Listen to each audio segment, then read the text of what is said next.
Happy Monday. It's Monday for me. And today I wanted to talk about Manacled. Manacled is being traditionally published by the author SenLinYu at the end of September 2025 under the name Alchemised. I am very excited. I've been seeing lots of social media updates from people who got like an early release, and it's getting me all up in my feels. I figured this would be a really great time to discuss a book that pretty much did change my life. I know everybody says that, but it's so true. I read this book this past June, and it has got me back in my fanfic era. A little background is that I used to read a lot of fanfic in junior high and high school, a lot of pop culture fanfic. If you know, you know. I guess this is all considered, but like about a certain boy band. I kind of rediscovered that part of my life during COVID when Complicity and Duplicity were skyrocketing to fame. Thank goodness. It was such a fun time. Complicity is still being updated. If you know, you know. Anyway, so I'm not new to the fanfic world, but I'm new to Harry Potter fanfic, which is so beautifully done. And especially, I think, in a time where the original author of Harry Potter, Miss J.K. Rowling, has made comments that a lot of her fans do not agree with, myself included. Being able to explore this world and their characters by authors who do not hold those views and also have like a more freedom to experiment has been really fueling me this past summer. And Manacled was kind of the start of that journey, and I'm very, very grateful for it. I think SenLinYu is a beautiful author, and I cannot wait to read Alchemized. I am going to have a little presentation. LOL. I made a slide deck because I get distracted very easily, so I have my little PowerPoint to help me follow along. I also have Manacled pulled up on my iPad, ready to go through all my notes and highlights. So my overall rating of this book is 5 stars. For some people that might be obvious. For some people who disagree, here is why. I am starting out this kind of review with a little trigger warning because I have personal beliefs over kind of one of the main topic areas of this book. And I could talk about it forever. I can go into a very long discussion about why I think this way and how I think our society has kind of gotten a little too used to the topic area and has forgotten how jarring and violent it actually is. However, one of the great things about fanfic is that the authors oftentimes have a note at the beginning and ends of their writing in the different chapters. And I think not only did that help, but from understanding SenLinYu's purpose and her intention behind writing this book, I found that she was very careful, very intentional, and very open with why she included it and all these different things that I'm making an exception because usually books with this topic area as a plot driver, I don't find myself often rating them 5 stars. Again, I have personal beliefs on why I do that, but this book, the writing, the plot, everything was so beautiful that I made an exception to rank it 5 stars. If you have never read Manacled, Manacled is a Hermione fanfic. I love Hermione Granger is probably my favorite Harry Potter character. I remember falling in love with her like first and foremost in the original Harry Potter book. She was always my favorite back then. I saw a lot of myself in her, as I think a lot of young girls did. And being able to see authors explore her as kind of like the main female character of the Harry Potter series is just such a beautiful experience in my opinion, because I think she's one of the most interesting characters in the Harry Potter franchise, as her status as a Muggle-born holds a lot of weight in the original Harry Potter series and in this book, in a lot of Hermione fanfic. So the overreaching plot, if you've never heard of Manacled, it's kind of an OG. It's the big Hermione fanfic, first and foremost. The plot is Miss Hermione is been taken captive by the dark side. Harry Potter has died, and she's been in a cell for an unknown amount of time that she does not know. She is somehow still surviving, but she has no memories of like the last 9 months or something. Sorry, I do not remember the time. A certain time before, like, she has. Yeah, so she's stuck in the cell, and Voldemort is like, I know she knows something. Everybody else is dead pretty much, which is really sad and unfortunate. But she is like one of the last surviving members of the Order, and Voldemort's like, there's a big chunk of time that is missing in her memories, which means she knows something important, which means we have to find out what it is. He's like, we need someone to help figure out what she's missing, what these secrets are. She is given to the title is the High Reeve, which ends up being Draco Malfoy, the Malfoy family. She is given to them because Draco he's an occupant? Occupants? I never said that word out loud. Wow. That's embarrassing. Okay. Anyway, he has the ability to read her mind and use magic to read her mind and like try to unlock these memories. And so he's set up with the task of trying to unlock these memories of this missing time, because Voldemort thinks it's the key to like officially winning the war, defeating the Order, the whole shebang. Okay. It's also a child-making process. He wants more. Voldemort, part of his plans is to create new pure blood, magical, powerful children.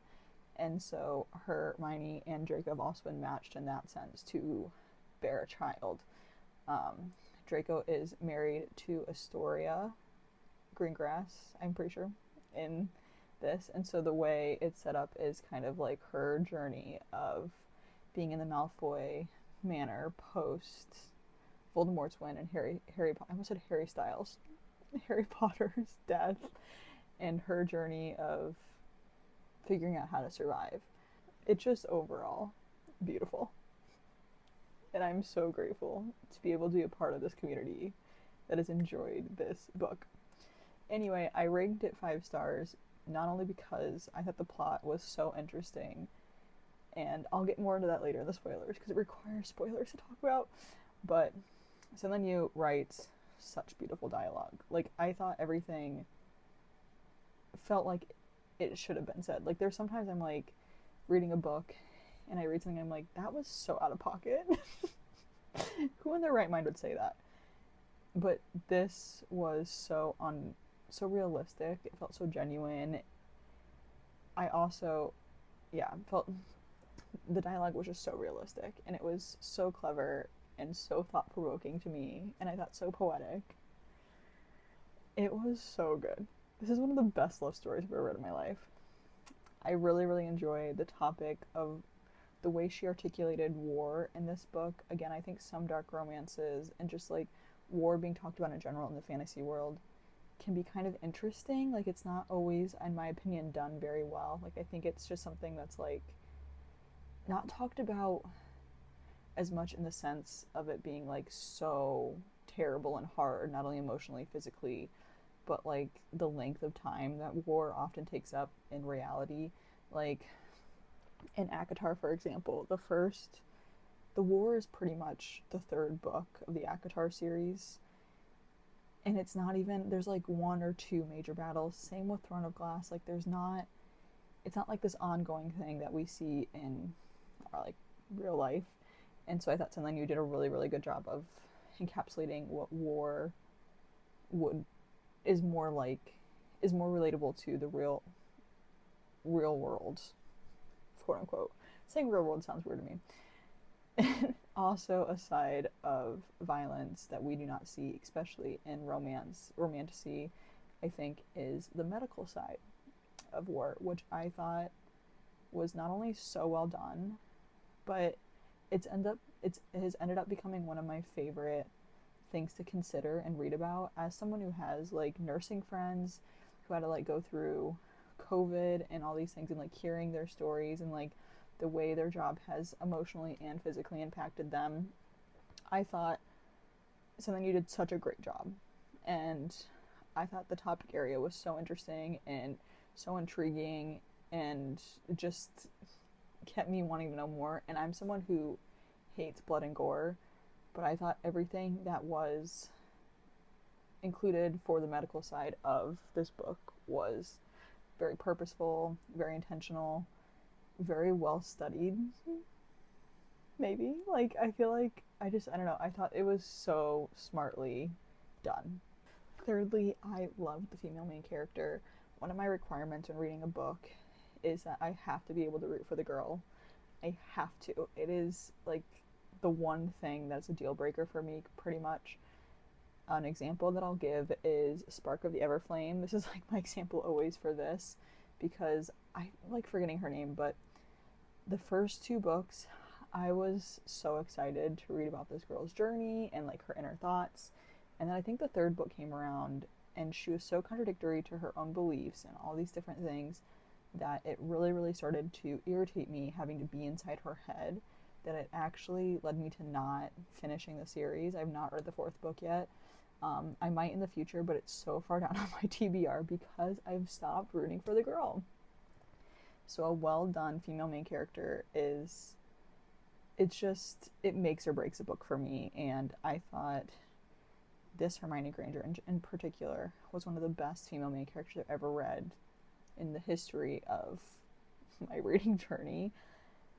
A lot of people are like, I think the conclusion a lot of people make is that people read Hermione because of the complexities of Draco Malfoy, which I would not disagree with. I find that so intriguing, and sometimes I find myself more relating to him than I do her.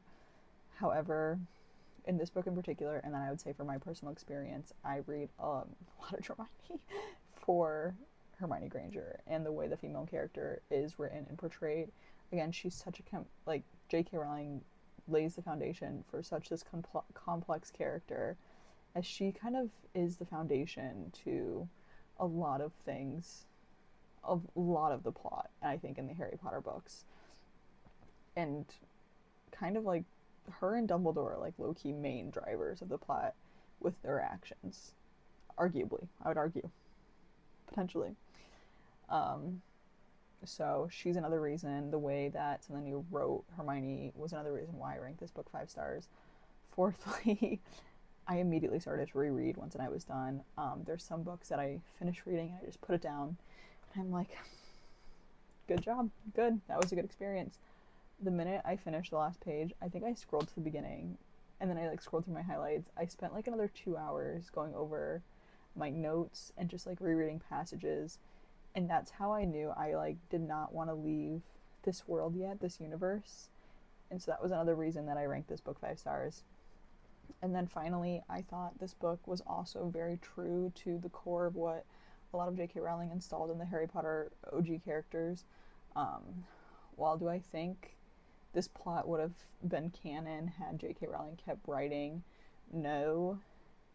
However, like, I thought the fights and just like the conversations between the Golden Trio and all these different characters felt very true to what I pictured when I read the Harry Potter books. Something else that I really, really liked in this book was the power dynamics between the adults and the children, the teenagers. I thought that was something that was so realistic and very intriguing, and felt true to the characters. And I know some fanfics have like Kingsley be like such as father figure, but you do have to make hard decisions when you're in leadership, and I thought this was just a really prime example of this was a really good plot. This was a really good example of showing how young these children were during this war and how the adults like failed them, in my opinion. I also thought the writing of Snape was very interesting because I'm not someone who loves him in the original books, like, or really in the movies. Like, I have friends who are like, he's their favorite character, and I respect that. I mean, he's very interesting. However, I thought the way that he was kind of like always towing the line of is he good, is he bad, betraying kind of both parties at all time felt very true to how I picture Snape always. So all those reasons are the reasons that I ranked this book 5 stars. I hope that gives you a little insight up to why I rated this the way it did, and maybe drives you to read Manacled if you have not yet before. I'm just saying, I loved it. I got my friend to read it and she like sent me snaps crying. She wasn't convinced in the beginning, and I had to say, me either, to be honest. I think you have to get to part 2 to really decide if this is the book's for you. And I do think you should read it before Alchemised comes out. If you like traditionally published books, by all means, please read Alchemised. SenLinYu deserves she deserves her bag. She deserves all the praise. I think she's a beautiful writer. And I want her to receive everything that she can. I am so happy for her. But I think you should read Manacled. I got it as an EPUB, I think, in a Reddit thread, by the way, because it's not on AO3 anymore. So there's that. Manacled, 5 stars for Miss Grace. Here is the time now where I'm going to go into spoilers. So if you do not want to hear spoilers, it is very nice talking to you. Okay. Spoilers. I want to talk about the plot, the overall reaching plot. As you can see, I've included the last page of the book here. This was devastating. When people told me they were crying over this, the hard part is okay, so the picture I'm referring to is she did not fight picture. I saw this quote all the time and I was like, okay, I already know this is coming. I already know it's related to Manacled. I kind of like knew this quote was coming while I read the book, but somehow it still hit and brought me to immediate tears at the end. As I think it's so powerful. We'll get to that. Okay. Sorry. Okay, the plot. I put hated, but I want to put disliked the first part. Again, I have very personal beliefs regarding the topic area of the first part in particular. I have not read Handmaid's Tale. I have not watched the show. It's not something that I particularly enjoy, and again, I think the topic area has gotten to a point where humans, people have become very desensitized to the topic area, and I don't always love when it's a plot driver. If you read a lot of romance, if you read a lot of romance and fiction in general, I find it to be a part of a lot of different books. I do know that it is something that affects a lot of people, and so I internally debate whether it is having it be greatly a part of a lot of books, an accurate representation of just real life, or something that I think authors sometimes use as an easy way to insert a traumatic background for a character. Again, I have a lot of personal beliefs, but anyway, it's just overall just very hard for me to read. And so I struggled with the first part. Some of my favorite moments, though, that I knew I had to keep reading was when they're in the garden for one of the first times, and she's like, "What's that on your finger?" And he's like, "Oh, this ring," and he takes it off and tosses it to her. I was like, what's this mean? I need to know more. What does this mean? And then also the New Year scene where she's sneaking around. I was so scared for our girl. Because at this point in time, like, my friend texted me, she's like, how do these two fall in love? I do not believe you. I do not believe this is a thing. I do not believe you. So the New Year scene and the ring scene, I was like, I must keep going. And also the introduction of him, like, throwing up when they were, after he had completed the act and stuff. I was like, okay, I have to keep reading. But the first part, again, hard for me to read. Some things of the plot that I struggled with is I think I've kind of grown past the "you're mine" bit. I do not mind a "I'm yours" situation, but this ownership possessiveness that's been found in dark romance for forever is just not something that scratches my brain anymore like it did when I was 15, 16. So that's sometimes tough for me to read. But again, I kind of got past it with this book. I made some exceptions for certain things that are usually quote unquote deal breakers for me.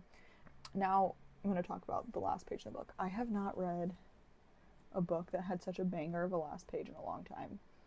I think Suzanne Collins is kind of the queen of this, low-key. She writes a banger, absolutely beautiful last page. I used to be a person who used to read the last page of a book like when I got it. The thing that ruined it for me was literally Catching Fire, because, spoiler if you've never read Catching Fire, the last line of Catching Fire is, "Katniss, there's no District 12. That shook my world. I think I was in 7th grade and I was like, what do you mean?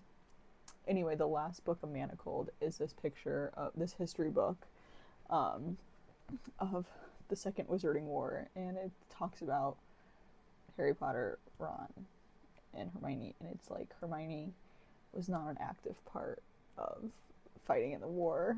When we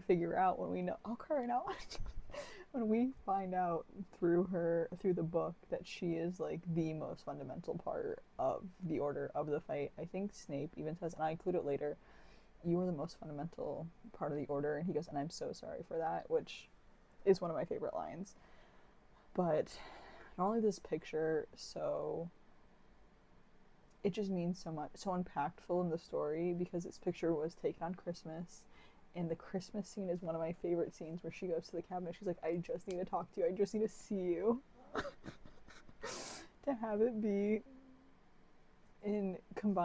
included with her not being an active fighter, I also think that encapsulates so much of like healers and these kind of secondary characters in war in general. Like, I think about the conflict in Gaza right now, and I think about all the journalists, and I think about all the doctors, and I think about all these people who are not like military and not on the front lines, but like are the backbone to so much of the conflict and survival, that it just, I don't know, it made me very, very emotional, if you can't tell.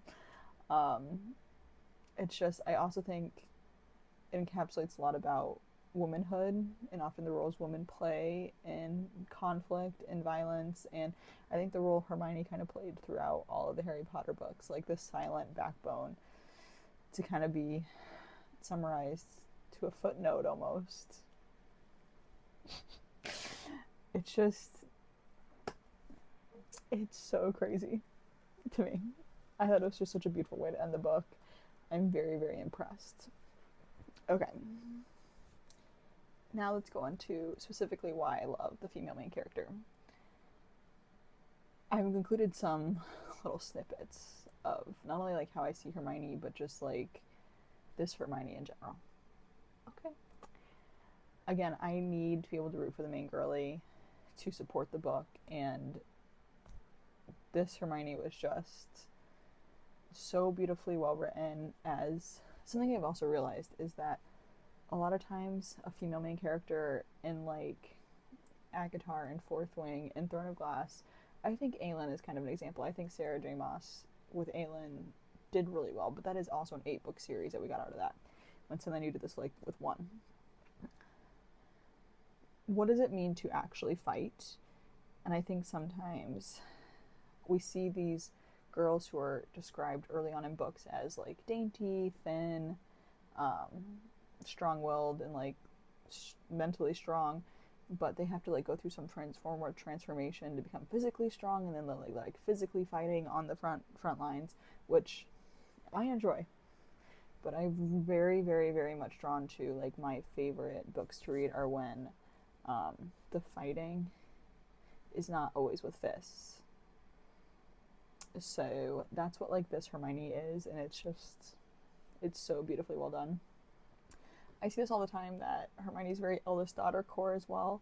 She is an only child, so because she's at boarding school and is like kind of in charge of Harry and Ron, I think the eldest daughter traits definitely like come out. But I do want to mention that, that she is an only child, but I do understand the eldest daughter core, and as an eldest daughter myself, I find myself very much relating to the responsibility that she feels. Again, I love the healer angle. There was the term glass child kind of popped off on TikTok 2 years ago. It's still around, but I thought Hermione definitely embodied like that type of character as well, which something that I find relatable, but I also thought was very beautifully well done because that isn't often talked about that much in books. Like I think in ACOTAR, so I'm gonna like compare all these books, that Farah is someone who comes off a little bit as like a glass child, but also no. And it just maybe just isn't as explored as much, but I definitely think this Hermione can be categorized as that. Something I've been talking about recently with people is this like smart girl trope.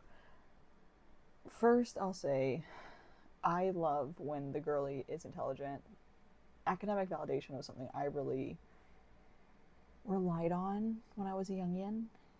So it's something I'm very much drawn to because I understand those pressures of like being categorized as smart and like wanting to feel smart and intelligent, and then like also loving being challenged, especially by like a romantic interest. Like I really do enjoy that.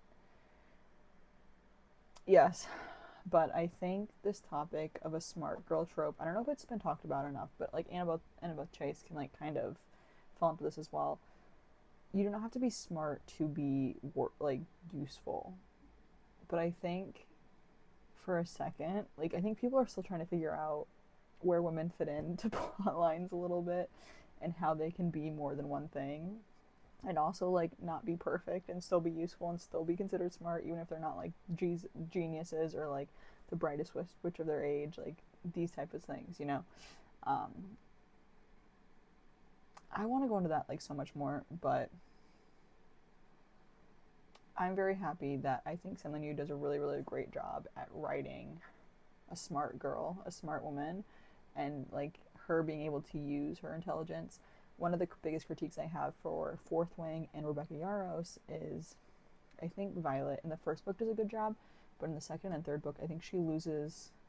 Rebecca fails to write how Violet uses her intelligence to like maneuver through life. I think she just doesn't do as well as she did in the first book, but I think SenLinYu does such a great job with showing how Hermione is not only considered smart, but uses that intelligence to accomplish the things she wants. I love her internalized monologue, and then the things she says is just... it's so great. It's so great. Yeah. I highly recommend you pause and read that little, like, this little Tumblr blurb and see what you think. Because I really agreed with a lot of things of, like, how J.K. Rowling set the foundation for this really complex character. And how all these fanfic writers have kind of taken that foundation and made a lot of beautiful literature. But overall, Hermione Granger might be my favorite female character written of all time. Particularly, though, because of fanfic. Just the books alone, no. With fanfic, yeah. So let's talk about Draco Malfoy.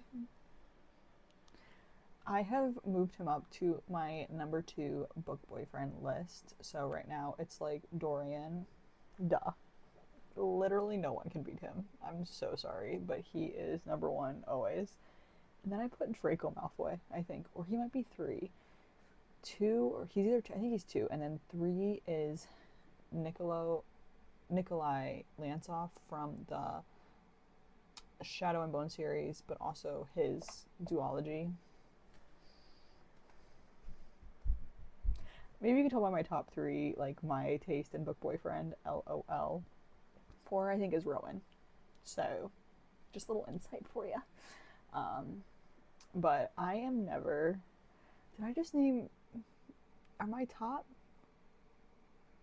I do not like blonde men, I'll be honest. I'm not drawn to them.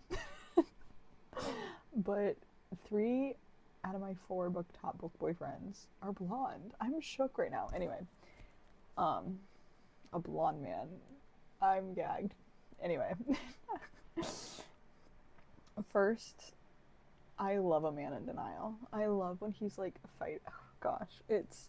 Someone posted that one of the best parts about reading Hermione fanfic is seeing Draco and Hermione go through this phase of like, it can't possibly be them. I can't possibly like that other person. To see them just absolutely adore each other in the end is such a fun experience. So we love a man in denial. I love that they are like kind of the same person. I think this quote's from Greenlight, but Harry like looks at Hermione and he's like, I finally get it. I understand why you like this man. And it's because you guys had the same demons. And I think that's why I love reading Hermione fanfic. I think it's just so accurate to the characters and the draw I have to Hermione fanfic. But like, the way I see it is that Hermione comes into a society that she's kind of considered the outcast, not only being a Muggleborn, but also being a woman, to this transition where she's kind of proved her power and place in society in the juxtaposition of Draco's life, where he is thrusted into this position of like societal power, to then his journey through life is becoming like the outcast and like trying to refine his place in the world. And I think that what is the word? I want to say juxtaposition again, but I do not want to say it again, actually, like, at the same time. That conflict of what they have in common, but also what divides them, being this, like, blood purity, is so beautiful. And I think because they have these similar issues, they, like, get angry at each other for traits that they have, which is so funny to me. And so I love watching him get so angry at her for being a martyr when, like, he has a martyr complex. It's so great to see that play out in real time. I find intelligence one of the most attractive things about kind of people in general, but specifically in male book characters. And, like, Draco being competent is one of my favorite tags on AO3. So I found his intelligence in this book specifically so hot, in the way like he was logical and realistic. So beautiful. I am obsessed in scenes where there's some sort of teaching done, specifically a good dance teaching scene. And I love that, like, some books the man like was really excited about being a dance teacher, but in this book he's so reluctant, and he like doesn't want to do it because he's like starting to catch feels, all these different things, and like he doesn't want Hermione to succeed because he like knows she's trying to seduce him. It's so good. It's so good. I included this because I'm a big Nesta stan. I want to make a whole video on why I like this case for Nesta Archeron, but I think Draco Malfoy Hermione fanfic in particular is a really good example of why hating Nesta Archeron is kind of misogynistic. Because if you look at the trauma that Draco Malfoy has, and often the character arc that he goes through, and how people love him regardless, but some girlies hate Nesta, I just wanted to point it out. The other thing I love is a shut up moment. It has me sat my ass. A shut up moment. This one in particular is, she's hurt. She's the healer. She's been healing him. she's hurt now. He has to help her, right? That alone, I'm already excited. She's like, babe, do not use this medicine on me. It's wasted. You do not need to use this medicine on me. And he's like, shut up.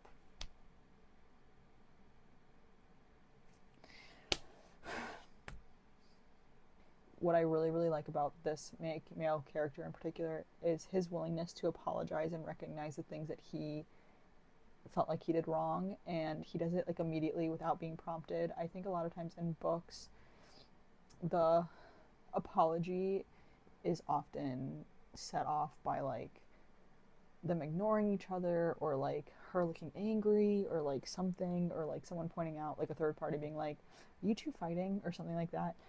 But this male main character, this Draco Malfoy, whenever he has done something bad, the next time he sees her, he immediately apologizes, and he's like, I'll never do that again. And I just find that so attractive and something we don't often see. And I think there's a lot of times romance books can include a lot of toxic elements, but I think this aspect of apologizing is just something I didn't realize I really, really love to read about, is like that. He's just, everything he says, specifically in the back half of the flashbacks and then the third part, is so, so devastating, because you can tell he's just so up in arms with like what is he supposed to do. He feels so helpless. One of the most devastating quotes is him being like, Hermione, I'm tired. Don't even get me started on, you promised me this is what I want. Yeah. My other favorite quote by him is him saying, I was never supposed to be someone you tried to save.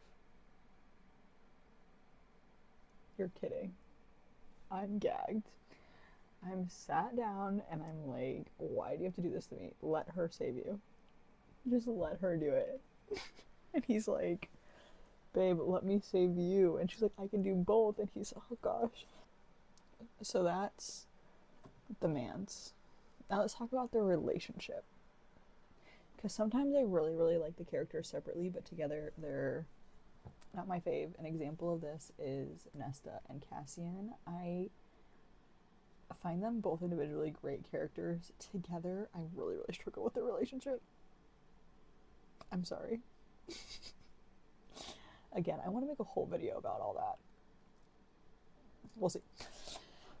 Anyway, their relationship, I think it's so evident that they strengthen each other and like bring out such a great side of each other, even in these times of complete turmoil. It absolutely destroyed me, of course. Like, oh my gosh. I am so upset they are not endgame. J.K. Rowling. I have beef with you over lots of things, but this in particular keeps me up at night.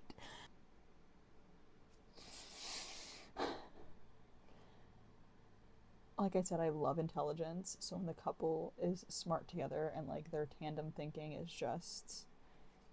I also like when couples disagree. Something that I think is missing from a lot of romantasy, sometimes Sarah J. Maas's books in particular, I've been thinking about ACOTAR a lot, is that it's like enemies to lovers, and once they're lovers, they're like always on the same page. I like in Hermione fanfic, and just in this book in general, that they continuously challenge each other, specifically with intelligence backing their reasoning, and like their rationale justifying their reason for bringing up contrary points and stuff. I just find that not only so attractive, so interesting and compelling, but just like so realistic. I loved, and I think specifically in the third part of the book where she's like, let me do this, and he's like coming at how they're gonna save you, how he's gonna save her from a different angle, but he like is letting her wield her, he respects her ideas and her intelligence, and he's like letting her try to figure things out, but he's also like challenging her. It's just one of my favorite quotes, this is an example of kind of him challenging her, is she's like, I promise. This is like my favorite quote in the whole book. He goes, you might actually be the worst promise keeper I've ever met. I think it's so funny. He's just like low-key true, because she like doesn't keep her promises to him, like ever, because not keeping her promises is ensuring they get a life together. So these are some of my favorite quotes. Is when I do like when he's like, it's over. Like when he is like fighting for her, but not fighting for them, and she's fighting for them. And he's like, well, you knew it was never gonna last. He also has just some of the best banger lines about self-worth. This is, I thought, was this is also one of my favorite quotes in the whole book, where he's like, you don't get to push everyone away so they feel more comfortable with using you and letting you die. Finally, let's get to my favorite moments, and then we can wrap this baby up a little bit. Again, I think this book is just so beautiful, because what do you mean that the beginning plot that you think you're reading is that Draco, who is like the right-hand man to Voldemort, his one mission is to find out Hermione's hidden memories. To find out that the memories that she's hiding is him. Talk about, that's just, is that done anywhere else? If that plot exists somewhere else, someone give it to me now, please. But let's kiki over my favorite moments, and then we'll get out of here. Their relationship, I think this is such a, because, so I had a friend that was like, I wish the flashbacks were like integrated into the whole book, so that it wasn't like first part flashback, second or third part, that it was like this plot with the flashbacks, so that it wasn't just misery flashbacks, misery, even though the flashbacks have misery too. I go back and forth because I really enjoyed kind of the separation and being able to think about these parts in different, like, to read their story kind of chronologically through the flashbacks. I don't know if I would have liked it as much if it was disjointed, but when you get done reading the flashbacks, even though I was so nauseous, I kind of forgot the amount of trauma they went through together in the first part of the book. I think it's because it is so long, thank goodness. But him being like, there are undoubtedly still unexplored deaths, the potential misery between us, shall we endeavor to achieve all of it? That line sat me down. I was like, babe, don't point things out like that. That's so, because it's, I think what's so difficult is that you want Hermione to be right and you want her to be able to save both of them, but he is so logical and realistic, because he's like, that he's lost the fight of him because he's been in this hellscape for years. And when she's like, I did this for us, I did this to save us. And he's like, you put us in hell for 2 years. It brings up such an interesting point of view where you're like, is it worth it? Especially in this times of like war and fascism and like, I was like, how dare you? But also, damn, you're correct. My favorite moment, so first, here's that post I was talking about with J.K. Rowling saying that she thought about making Hermione endgame and then didn't. And I was like, I disagree fully. I wish you would have discussed this with someone, because oh my gosh. Okay. My favorite moments that came to mind immediately, the love chair night. When she's like, you're only stalking me because I'm here. And he's like, why do you think I'm stalking you? Like,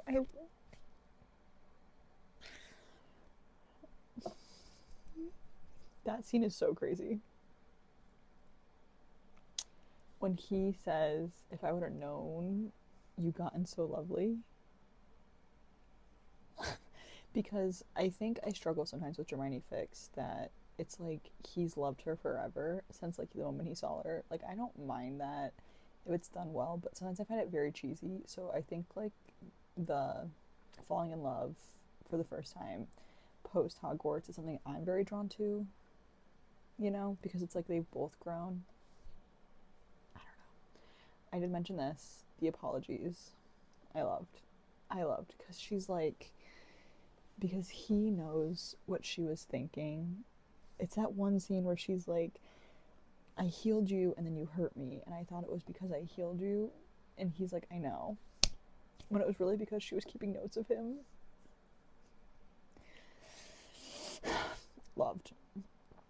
The ring moment in the beginning, something that every Hermione fanfic dabbles in, which is so beautiful, is when Howie calls her Granger the whole time, and then he's like, Hermione? How can you not fold? I died. Something I really, really enjoyed was honestly her conversations and fights with Ron and Harry, because while I think Harry, he doesn't canon, but also like I think he is like pro dark magic, like using it to succeed. But I thought her arguments with the boys and like the way that they were divided was not only very, very realistic, but I just found those conversations so intriguing. Just like, I like when there's something that sometimes books lack. Like, I love found family, don't get me wrong, but having like established friends and then having conflict within the friends that are ongoing, but like the love that for the friendship is still there, I just am very drawn to, and I find that so fun to read. The creature moment where he's like, Miss Hermione's still healing, and she's like, yes, and then he steals her away. Just because, like, Draco's back home, absolutely struggling, and that whole scene was beautiful. Christmas, like I said, is one of my favorites, because, it's like all the things that he was thinking. He was like, I figured you had found out that they were like waiting for me to die. It's the way he shows up immediately when she breaks the words to the house is just, especially after fighting with her friends. Oh, something that was diabolical is the line where it's like he talks to their daughter the most after like not wanting to hold her. Is just, that destroyed me, because that was like a point in time where I was like, is he gonna die? I like wasn't convinced he was gonna survive to the end, so that was like a nail in the coffin for me. And then again, all these quotes where he's like, stop making it convenient for people to lose you. You are allowed to be important to people is crazy work. My therapist heard about that one, let's just say that. Is crazy. We're just gonna end the Manacled section by saying, SenLinYu, you are, I think, a godsend, not only to fanfic dynasty, like to the fanfic legacy, but just literature in general. I'm so excited to read Alchemised. I wish you all the best, and I hope it just takes off. And I hope people also come back and read Manacled to read the original masterpiece that it is. I'm so sorry. But anyway, if you lasted this long, thank you. That's very kind. And I hope you have a great week.